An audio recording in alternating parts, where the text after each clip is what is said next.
Welcome on board, Nitin Raheja as well. Nitin, hi, afternoon. What is it that you're liking within the private banking pack, and what's the pecking order looking like? Or would you say there's lots happening in the market? I mean, private banks, while they can be part of your core portfolio, that's not where the momentum will be, perhaps. Look, I think one needs to factor in that where there is momentum, the valuations are not stacking up for a lot of those. And that sort of in a market which, if you really look the way it's sort of behaved of late, it seems to be moving into some sort of a consolidation zone or a time consolidation zone. I think, so to avoid trying to sort of overpay, I think focusing on valuations becomes important. And in that sense, the earlier point that you made on private banks, I think private banks look well and attractively poised. I think a lot of the bad news that from a regulatory perspective is already in the prices, and I think they're trading at valuations which, so I think if one really needs to look at making money and in markets here, we need to take a little longer term view. And from that perspective, I think the banking space looks very attractive. Do you think, Nitin, we have made the top for the year? I'm sorry, can you repeat your question? Yeah, I'm asking, do you think we have made the top at least for this year?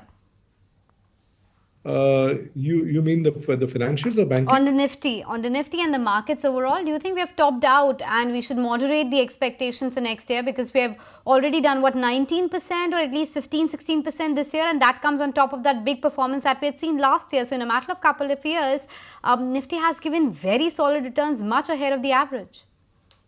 Look, I wish I had a answer to that question. The question, it's clearly, if you look at the Nifty per se, right? I think we see among all the indices, the Nifty being the most what we feel within a zone where there is no euphoria and there is not too much of fluff built into valuations. I think in that sense, can the Nifty move up from here further? Possibly the answer is yes. And like I highlighted, if you look at the Nifty, 1/3 of the Nifty comprises financials, and financials have nowhere the kind of euphoria in terms of valuation built into their prices. So tomorrow, if this leg of this segment of the market does move up, then you will see the Nifty moving up because it's almost 1/3 of the market. So I wouldn't say that I wouldn't want to call that this is the peak of the Nifty. Again, the other element is the kind of flows that are coming into the market today. It's not only from domestic mutual funds, but also the fact that global FPI money is also waiting in the sidelines for any sort of correction or time correction. So as we sort of go down the year and we start discounting FY 26 numbers, I would think that I wouldn't say that this is the top of the Nifty. I think there is there is enough legs for the Nifty to keep going, but whether it will happen in the next 2 months or 3 months, that's something which is sort of open to question. Right. Nitin, from the festive season currently, what is it that in particular you'd be looking out for? Because, while the extreme polarization clearly is evident, Uber luxury continues to do well. It is, rural where there is a question mark, and semi-urban areas as well, where you are seeing some amount of sort of slowdown setting in. Case in point being passenger vehicles, for that matter. What is it that you're particularly, or so far has been your read-through from the festive sales data?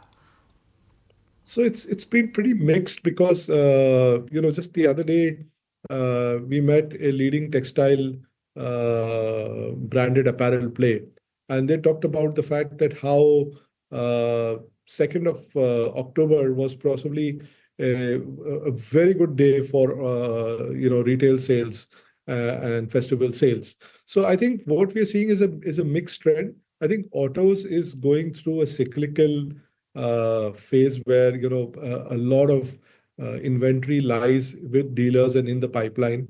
And also, don't forget, in autos, one of the leading factors driving demand was the introduction of new models. And this year, companies who have introduced new models are actually seeing a very robust demand, while the companies whose models are a little dated, have actually seen a little bit of tepidity as far as sales is concerned.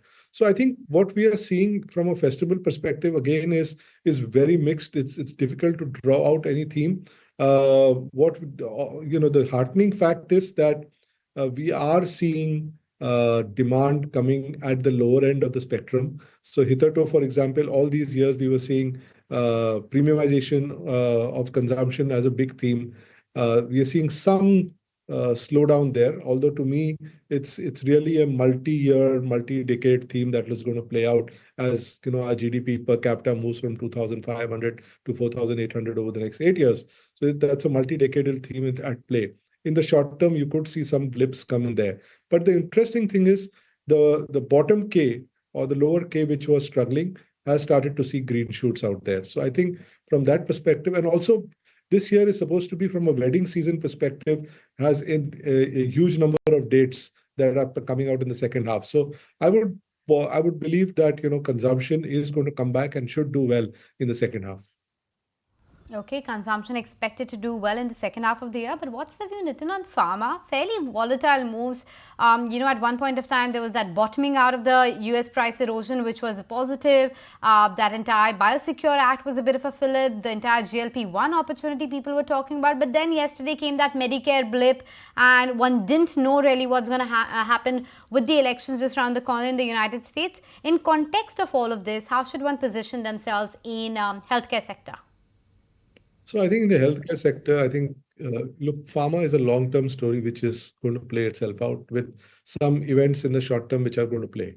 For example, we've had this massive bump that has also come because of Revlimid for a number of companies. Now, as that effect starts wearing itself down, you will see, I think, companies in the US who are playing the US, companies who have very strong specialty chemical business build out will continue to do well. Okay. On the other side, the commoditized part of generics is going to struggle. So I'm also a little more bullish on domestic pharma. I think that is a market which has quasi FMCG sort of qualities and attributes. So I think that is underlying a story which is going to continue to remain strong. Okay, we're going to take a very quick break, come right back. We'll address some of the other buzzing counters and, of course, wind up for the week as well. Well, in terms of individual names, Sudarshan Chemical deserves mention because that stock shot up. Remember, it was widely reported that the company is looking at a large acquisition of Yuba Group, and that's finally happened. It's coming in at a cost for 127.5 million euros, approximately 1180 crores. So that stock has shot up 17% right now. Post-acquisition, the combined entity will have a comprehensive pigment portfolio of high-quality products, having a strong presence in Europe as well as America as well. It's expected to close within the next 3-4 months itself, something which has been talked about because Hubac is a large player at that, and Sudarshan Chemicals taking that up will be a very interesting mix coming in. So we'll watch out for how this acquisition pans out. But Tata Group, that continues to be in focus on account of that expectation as to who will be the next person who will chair the Tata Trust, organization. It does look like Noel Tata is the unanimous choice which is coming through. In fact, we did speak with a whole host of experts to talk to us about what exactly would it mean for the Tata Group going forward, what's the expectation with respect to the way forward, and whether the philanthropic activities will continue at a similar pace or not. Hear out what they had to tell us. Confirmation has come through. He is appointed as chairman of the Tata Trust. My congratulations to him. I'm so proud, so happy, very, very pleased to see the Tata Group in great hands, both the trusts as well as Tata Sons. I have personal experience of the fantastic way in which he conducts himself. He's such a wonderful human being, very, very open, very much a consensus builder, a person who actually makes sure that everybody's voice gets heard. He's just an exceptional human being. Until the other day, the same person was chairman of both.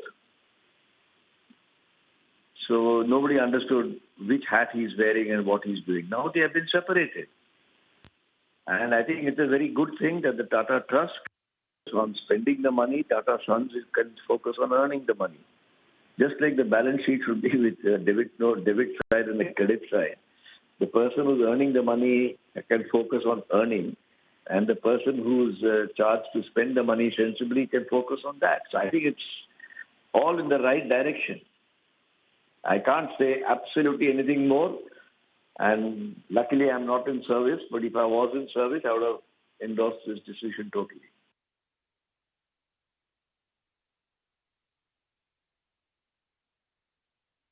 I think all companies in Tata Group are doing well. And I'm sure as a trustee of both the trusts, which own almost about 60 odd percent in Tata Sons, his job is to really see what best we can do in Tata Sons in terms of both profitability, of course, which is the economic interest, but more importantly, the Tata Sons should also become a huge legacy for the entire Tata clan. So I think to that extent, I feel that Mr. Noel Tata is a very good choice because Mr. Ratan Tata, like he was there for almost about 4 or 5 decades. I'm sure at 67, Noel also has a long runway to see that the legacy of the Tata Group continues in the manner in which it has been in past. Okay, let's move on and let's just see where the market is settling in at for the week. And we're pretty quiet around that 25,049 odd level for the Nifty futures for sure. Just want to see how this week we've done. And once again, it's been a decline for a second consecutive week. Titan, Britannia, these are names which have actually led the losses. Midcap index, though, has managed to close in the green this week. CG Power, Dixon Technologies, these have been some of the leading charts there. And the Nifty small cap as well has managed to finally snap its 3-session losing streak. Triveni Turbines, MCX, these are some of the big winners for the week gone by. Autos, Pharma, Realty, IT, they've all actually managed to do quite okay so far this week, irrespective of the weakness in TCS. But Nitin, just in continuation to the point that you were making about a branded apparel retailer, what about FMCG? Because, that's where there seems to be a lot of dichotomy at play. Looking at Dabur's numbers on one hand and, Marico and the rest the other. Yeah, that's true. And, but I think the overall expectation is that if you look at FMCG, the worst is possibly behind them. And right now, the base seems to have set, right? We've had a good monsoon. We've seen an increase in MSP. We've also seen the fact that, the labor situation is far more better. So I think we should see an FMCG revival coming about on the rural area because that's the area that's been struggling. So, but I think it's some companies have talked about green shoots. Some companies have not done that yet. So I think it's yet early days, and one has to really wait and watch. Hopefully, the festival season sort of creates some element of buoyancy. But I think right now it's pretty early days in that whole pack, and the valuations where they trade clearly don't really present a great opportunity. That's the take coming in on some of these FMCG companies. But come Monday, it is not only going to be about Reliance, but HCL Tech also reports its numbers. Now, after TCS, the expectations are a bit muted, but we are working with a constant currency growth expectation of 0.8%. Dollar revenue is expected around $3,420 million, which will translate to around 28,550 in terms of rupee. Margins are expected to expand by 90 basis points because this quarter there will be no wage impact. The seasonal uptick will happen. That is the usual case with Q2, and the efficiency levers will kick in, and all of that will mean that the margins will expand in this quarter. And overall, the expectation is that growth might be impacted because of the stake sale that they did, but that would be offset by some of the other businesses of the company. It will be interesting to hear out from the new CFO which has been appointed, what's been the new deal TCV, what's been the growth rate in US, BFSI manufacturing, Gen AI. All of that will come into picture, and of course the guidance, that's something the street always watches out for. Do they maintain the 3 to 5% growth with 18 to 19% margin guidance, or there is some change there? That's something that we'll watch out from HCL Tech come Monday morning. But time now to take the BDSC trades, and does HCL Tech or any IT name feature in that list, Naresh? So I would wait out for the results on that case, but the two names which I like, first is the one L&T, a risk reward trade here. closer to the last 6-8 month lows. Stop loss at 34.70, target price of 35.70. Second is a buy on Nippon Life, which is on verge of making a flat breakout. Would revise the stop loss to 690, target price of 720. What about your BTSC trades? So I'll go with the buy on sale from the metals pack, expecting the stock to get back into a turnaround as well as a potential breakout. So buy with a target of 140, stop loss could be kept at 128. And the second would be a buy on Motherson, Savanta Motherson. That's a chart which is making a comeback closer to a previous swing high resistance of 215 approximately. So would look out for targets in the range of 224, stop loss at 207. Okay, that's the take coming in on some of the BTST ideas. But Nitin, good to have you on the show. Kunal, Naresh, we'll let you guys as well go in on that note. There comes a time when your heart calls for you to arise. Plant your feet solid into the ground. Decide your own limits. And then break right through them. Become something more. It's my time to rise.